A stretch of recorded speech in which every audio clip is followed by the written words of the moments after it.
Okay, so my name is Els, and you can use she, her, or also they, them. I'm happy with both. Okay, I'm gonna stand a little bit closer because of the rain, so you can hear me and then keep the distance.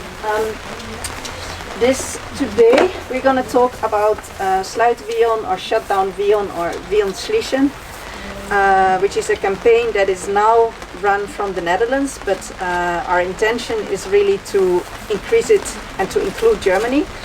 And this is because we focus on the meat company Vion. We're going to talk about Vion and explain what it is.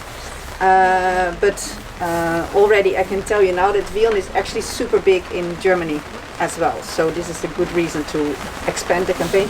Welcome, and you can find a seat and write your name and or the code, the ID on the paper for the ones who haven't done it. Okay, so today what we want to do is explain. Can I talk without this thing? It's so much easier. Or should I keep it up? Keep it on, yeah? You can hear me? I think the moderator is allowed to take it off. Are you okay? Are you okay with take this off? Yeah? Okay, good. It talks much easier. So we are going to talk about the company Vion, explain why it should shut down. There will be room for questions and answers, probably like easier after I did a little bit of talk about it, but if you have like something you don't understand, please raise your hand. There's also German translation for the people who need, because I don't speak German. Then we want to talk more also about the campaign or the coalition itself and how we work and how people can join.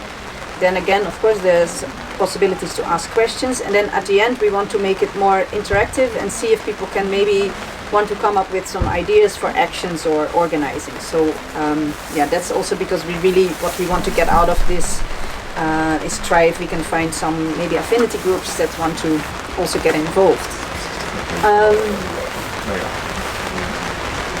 This is the next, yes. So this is actually basically what I already said. So first focus on Vion the company and then on our organization. So yeah, the Vion, actually I didn't know that Vion had a quite low, how do you call it, public profile here, because people already came to me like, what is Vion? So we really have to explain it. I actually realized I thought it would be more known, but this is actually also what Vion does. So it is the biggest meat company in the Netherlands, and it's the second biggest one in Germany, and also in the world I think it's in the top 10 somewhere. So it's a super big company, but then it does not operate under the brand name Vion so much. So we didn't use the original logo. We fucked up their logo for our campaign. Originally, it's like a heart together. So, so they use ways to make themselves, I think, less known to the public. So this is already information that they don't really like people to know so much.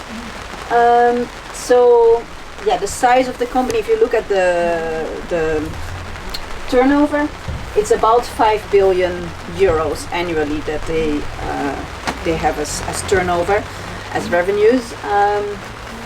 So that makes it already like a pretty large size multinational.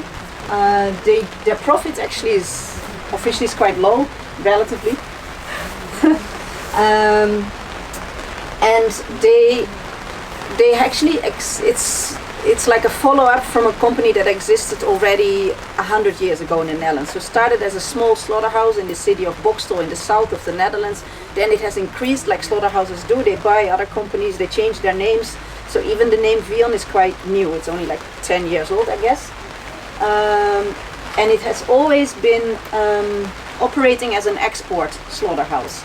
So it has even been kind of started as a kind of farmer collective, you would say, to put it all together and make sure that all the meats get exported so they can produce more.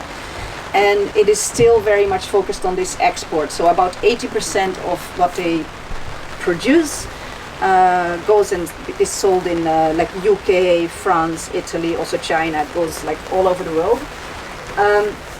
And what is interesting is that Vion is owned by the NCB ZLTO. So what does this mean? The ZLTO is like the farmers union of the Netherlands.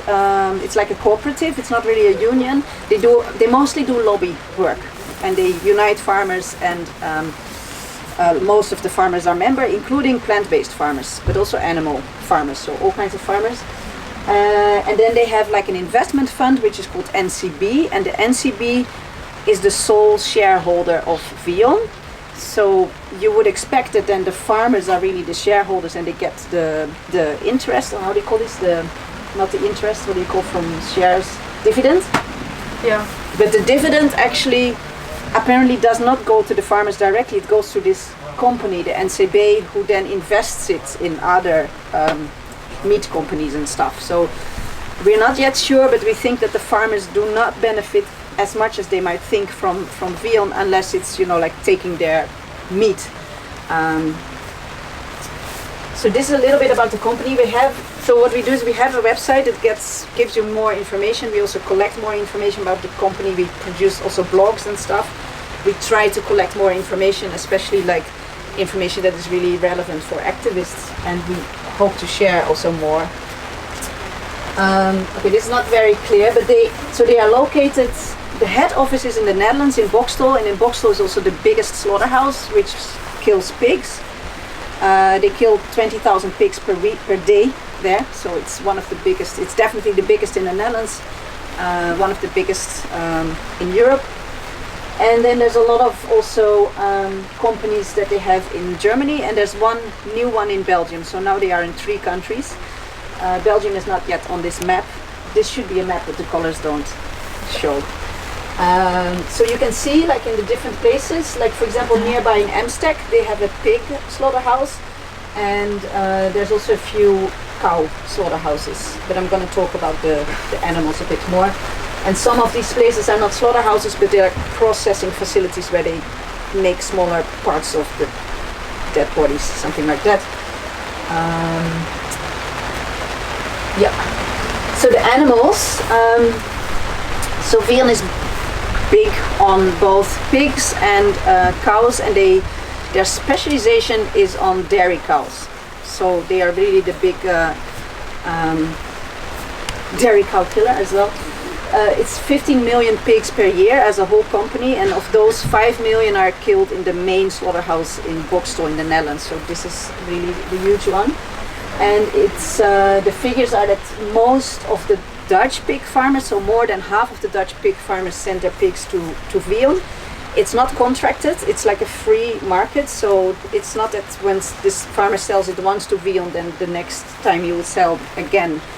There's also sometimes some middlemen involved, so yeah, it's like a free relationship, although they also have some contracting relationship with farmers under like special seals and brands.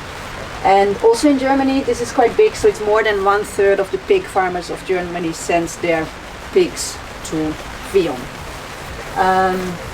As I said, most of the pig meat is exported, especially what is called like regular, so the pigs that do not have any welfare standards. Like, I don't believe so much in these welfare standards, but what is interesting is that the ones that have no standard at all, which is the majority, big majority of all the pigs, this is all export, or like all the export is like without any of those standards.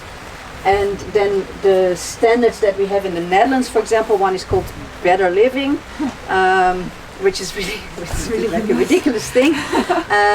This is actually what you buy in the Dutch retail stores. So it's most of the bigger supermarkets only sell this Better Living now. So this is quite big in the Netherlands, and then they have a very small section that sells bio or organic meat. If you look at the numbers, it's, for example, 1 year it's 100,000 pigs that are considered organic. So that's the percentage of 0.1 or something. It's very low. But if you look at the marketing of Vion, it seems like this is their big thing, of course. So the pictures they use and the brands that they are known for, you might think that this company has a lot of bio stuff. It's not here, but interestingly enough, they also have a big plant-based meat section. So this is something we follow up to. They did transform a former cow slaughterhouse into a plant-based meat processing facility, which is in the Netherlands, and it's started only last year, but they sell all this meat in 2 big supermarkets in the Netherlands. So people don't know it, but it's like the unbranded vegan meat, plant-based meat that has no brand, it just has the brand of the store. This all comes from Vion. Also in Germany they have a plant-based meat brand, but I don't know the name, and you also maybe don't know it. No. They do sell their meat under some brand names that you might know: Beilerei, 100% bio, 100% halal, and gold beef. I don't know if people have ever heard of these brands. Okay, so it's not known.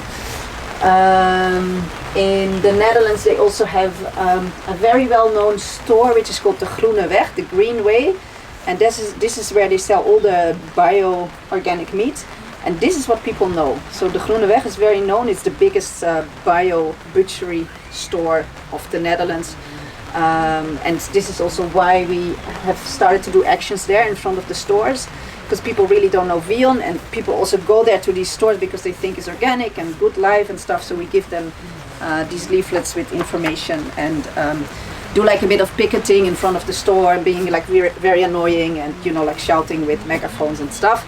And there's like 12 of these stores, so we hope to create more groups that can do similar things for other stores. The dairy cows is 900,000 dairy cows per year that they kill, so comparatively to the pigs it's much less, but they make more money out of the cows. I don't know how that works, but there's more, how do you call this? You're the profit thing on a dairy cow. So this is 1/3 of all the dairy farmers in the Netherlands, and Germany sent their dairy cows to Vion. And in the Netherlands they only own one dairy cow killing facility, so there's a lot of them that go there. And it's a completely different business than from the pigs, like very differently organized. And the fact that they focus on these dairy cows also makes it,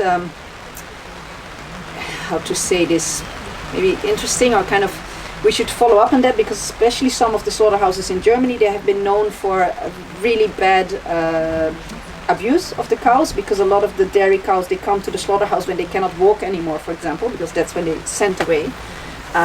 So there have been videos on several slaughterhouses, I think Buchlo and some other places where the milk cows. Yeah, the milk cows so there. We call them downers over here. Exactly. So it's a lot of the downers, and they have like a small truck that can take just 1 or 2 of them, and they drag them out. So if you make videos, it's very clear that this is pretty horrible. So this is their specialization. So I talked about the action that we do at the Groene Weg, or this is a very independent group from us that does it. It's like semi-independent Sluit Vion group. The other reason why we focus on Vion, so one is it's the biggest meat company, it's the killing of all these animals, but the other reason why this company should shut down is the way how they treat the workers. So I think it's the same for all the slaughterhouses in the Netherlands, and probably very similar in Germany. They employ mostly migrant workers, and that is really for the unskilled work. And this is like really the hard work. It's the very unhealthy, dirty. It's not necessarily the actual killing of the animals, but it's like also cutting them into pieces and whatever. So in Bokstel, in the main slaughterhouses, 80% is migrant workers, mostly from Romania, then also from Poland, Bulgaria. And all these workers, they are not contracted by Vion, but they work via intermediaries. So these are employment agencies, and the Netherlands situation is really very bad. Like we have 10,000 of these agencies. They are all like not controlled, and they can do whatever they want. The rights of the workers is much less because they are in this contracting situation, so they don't it's very easy to get rid of them, it's very easy to fire them, and it happens also all the time. So we also followed up on a few cases, like we found some workers just around the area. This is a picture of one of their houses. So their housing situation is really bad. Like they get houses in like former sheds, or really like buildings that are almost collapsing, or like even like pig sheds. People have been told me that they stay sometimes like sharing beds and stuff. which is of course not allowed, and quite often it is a better situation, or they stay in holiday parks, but there's a lot of abuse going on. So we made friends with some of the workers, or like made friends, whatever, connected with them, and also gave them support. So one of our major action last year has been to support a Romanian worker, Alex, who came to us with a story that he worked there and then got injured on his first day, because you work the whole day with a knife, and then he got like some kind of infected injury, and then the next day they fired him and told him to also go out of his house, because that's what the housing and the employment is linked. So when you lose your job, you also lose your house. So he was like on the street, and he asked us to help him. We couldn't do much for him, but with his consent we took it to the media, and it was like big news. And then we went to Vion like 2 times or something to demand compensation, and also to demand even his salary, because he never even got paid for the 1.5 day he worked, which is like 53 euros.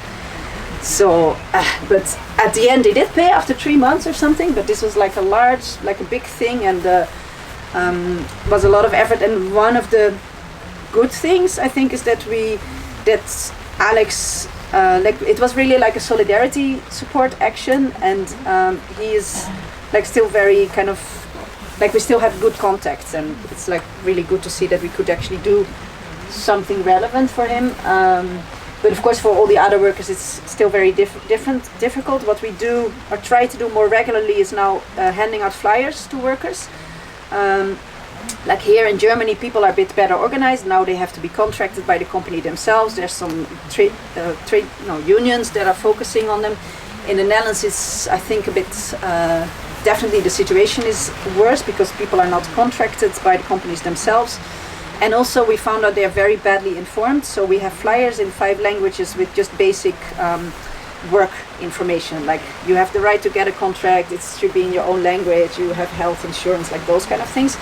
And Vion really hates it when we do it. So that's quite interesting. We did one bigger flyer action, and they employed 10 people to take us away from the workers.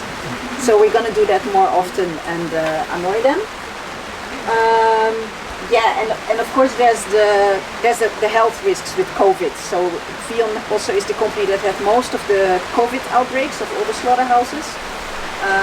They had about 5 now, I think. And the weird thing is that, like for example, in the biggest slaughterhouse, on one time last year, 1 out of 3 workers had a positive infection. It was a sample.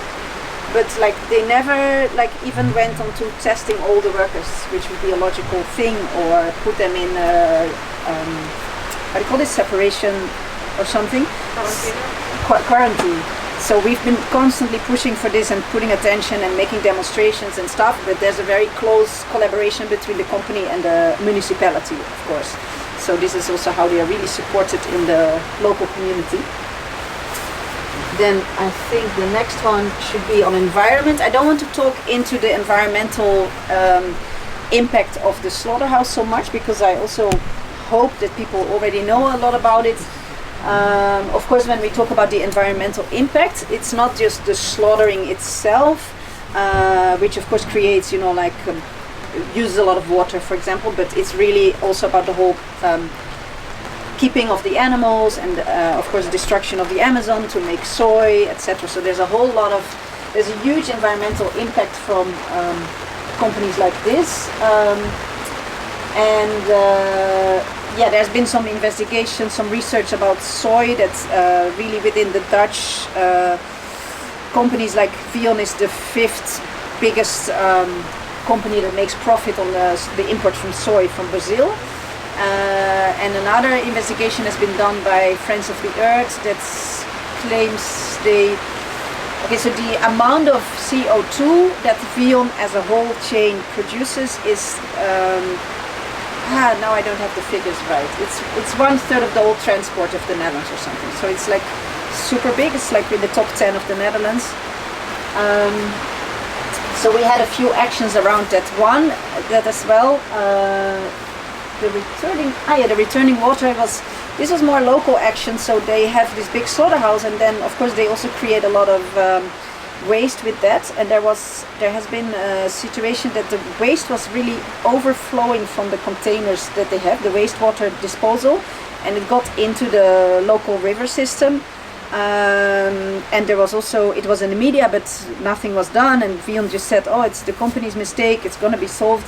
So we had an action where we actually took the water from the river, the dirty water. We got it straight from the slaughterhouse. I just went in there and took a bucket and then brought it back to the director, which was kind of a nice action to do, and just tell them, like, you know, like, take this water, this dirty water, into your office and clean it and solve it.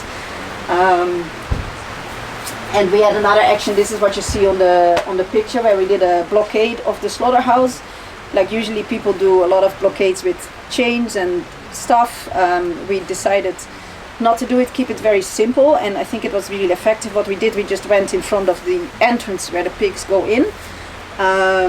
We stood there, and we also, we were just with 4 people who said, like, we're not going to move, you're not going to be able to take animals here. And because it takes them quite a while, they were blocking it, of course, themselves with their trucks. They have to bring in police, they have to bring in special police, they have to bring in a lot of police. We blocked the place for like 3 hours, I think. So I would say this is still quite an effective and super simple action to organize. We had 4 of us arrested, but, you know, you spend like maximum 6 hours for these kind of actions in the jail, and the fine is, you know, if we pay this fine, it's 200 euros per person, but we're probably not going to pay it. So, yeah. I mean, we have lawyers on this. We have to wait for the court case and things. So, it was maybe also like an idea, like, you don't always have to make like really complicated lock-ons and things. Also, because my opinion is, if you make lock-ons on a slaughterhouse, you always have the problem where the animals are maybe waiting and they don't know what to do with the animals, and there's like and in this case we could just say, after, you know, like 3 hours for us was also the maximum. The animals are always waiting there for a few hours, and that's also about the time that they took us away, so it makes it more easy, also fast action, and got a lot of media attention, so that's also maybe good. And of course costed them money, so that's the best thing.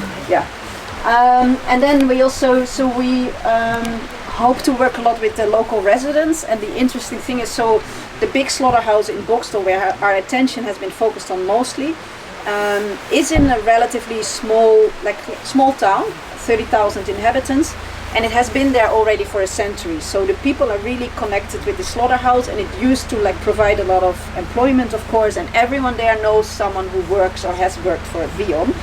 But also a lot of people have problems with the wastewater spills, with the smell is really bad there. Like, you get out of the train and it's 1 kilometer from the train station and 1 kilometer from the city center, town center as well. So you always smell the pig killing smell, which is bad.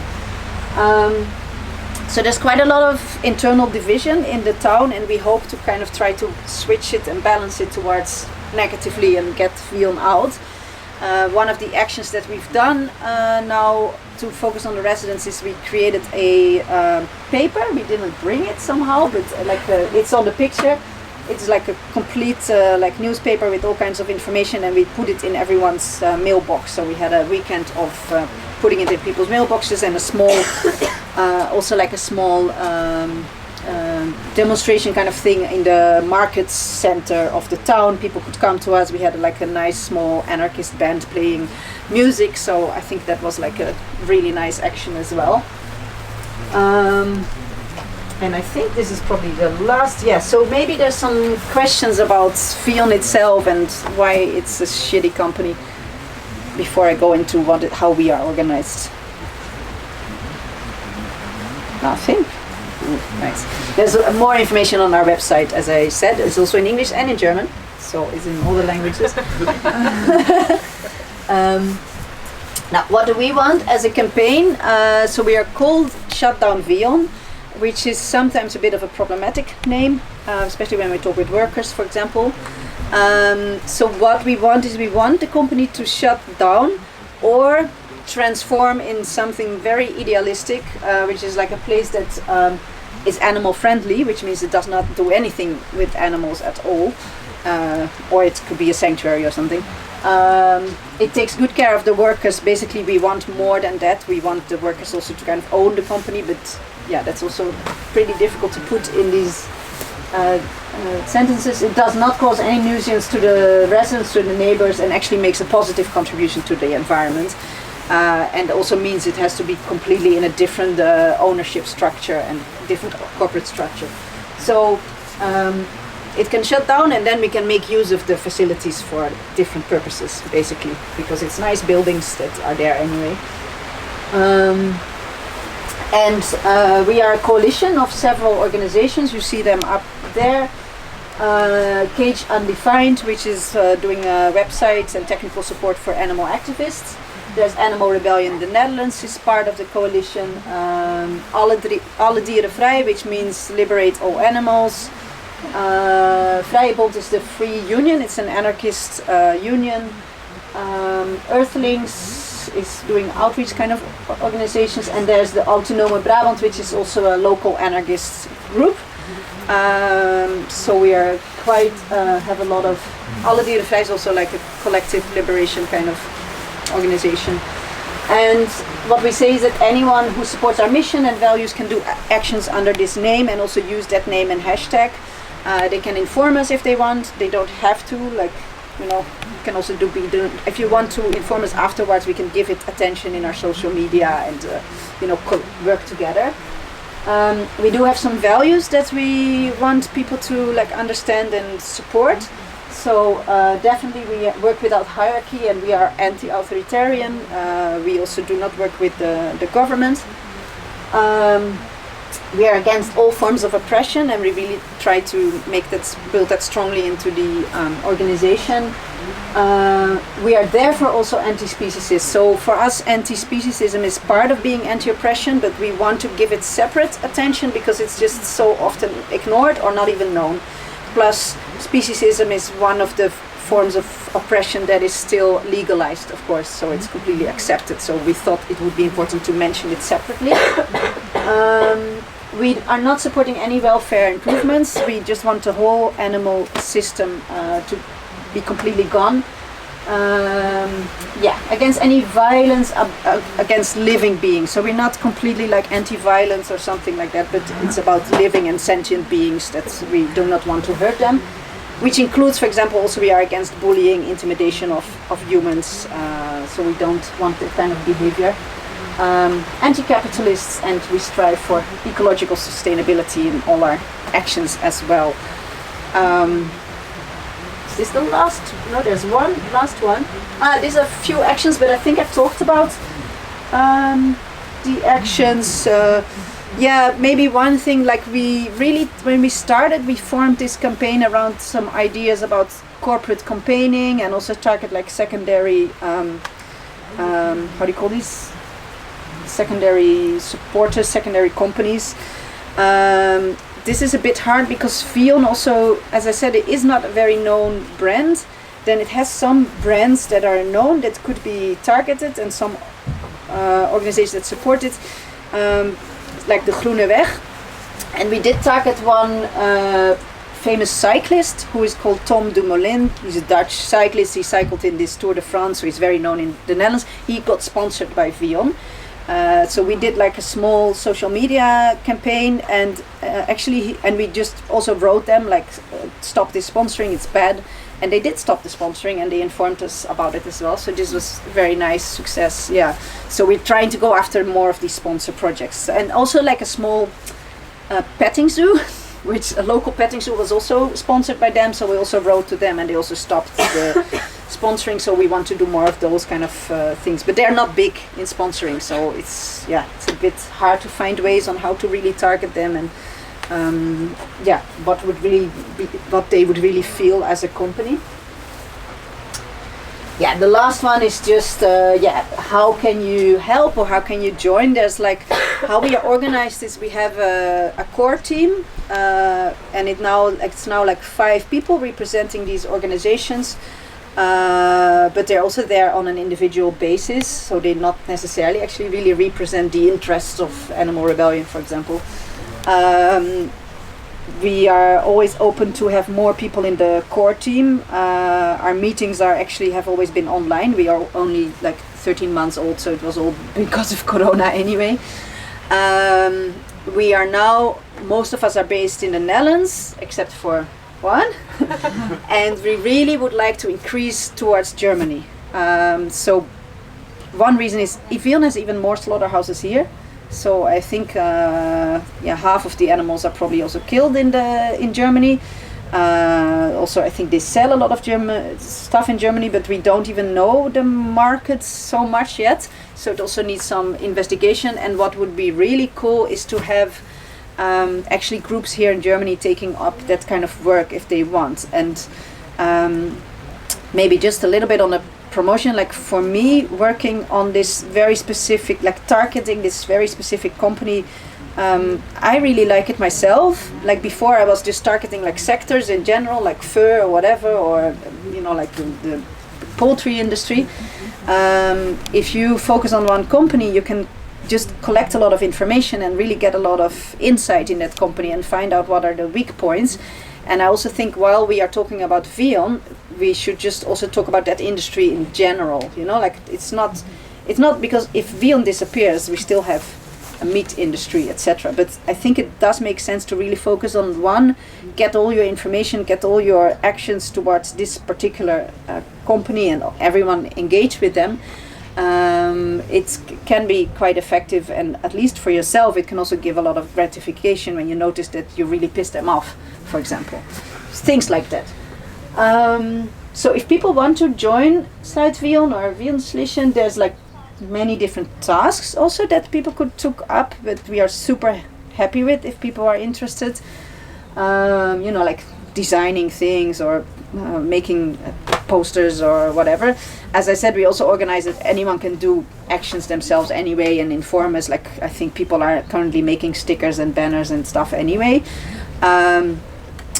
And what would be really great if there's maybe like affinity groups or people that want to form affinity groups to focus on a particular slaughterhouse here, or to focus maybe on one of the brands here and the retail where they do it. So that would be also some form of action that can be done. And otherwise people can of course also join us for actions. We should also soon be organizing some more like direct action stuff. Again, maybe in the Netherlands or maybe in Germany. So these are all kinds of topics that we can discuss now. Before, maybe I want to see if there's some questions or comments or feedback, and then I was hoping we could do a little bit of more interactive discussing things. Are there any questions or feedback or comments?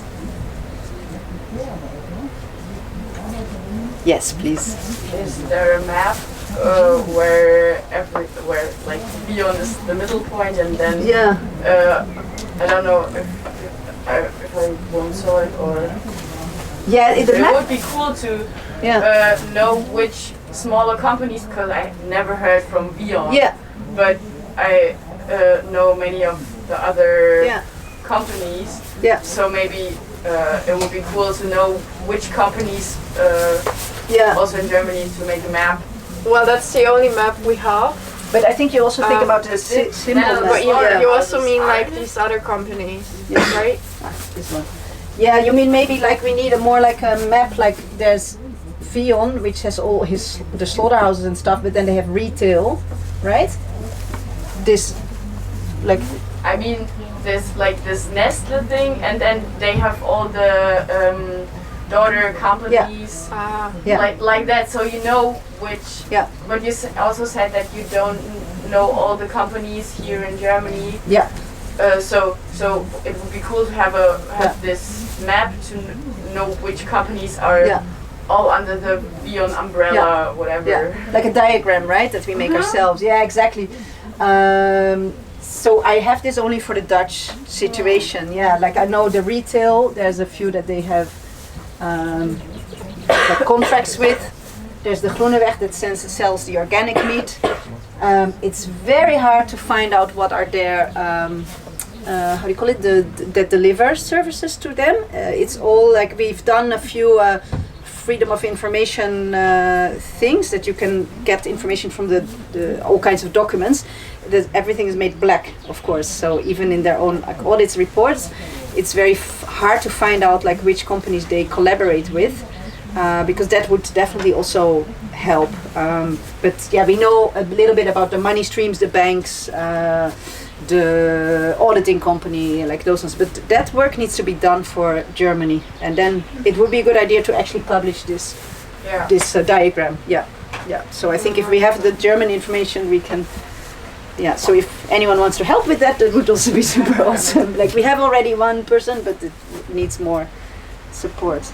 Puppy Dog is our German liaison now. Yeah. Anyone else? Yeah.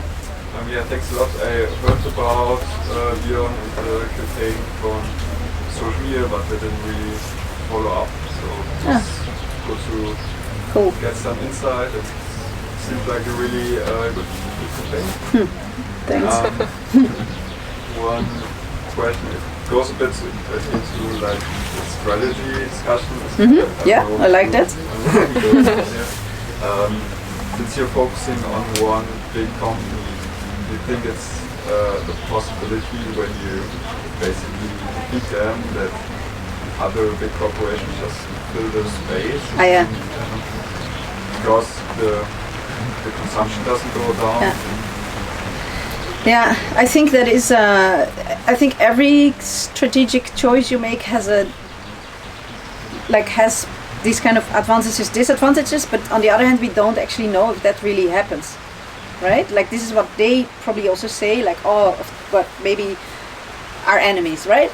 Like the whole animal industry, they will say like, oh, if you take away Vion, other companies will take over. But they also say if we stop producing in the Netherlands, China will take over. So people are always coming up with those excuses and or arguments that I think is probably not even valid. I think we can take down one after the other company, and then of course we made the choice to go after the biggest one.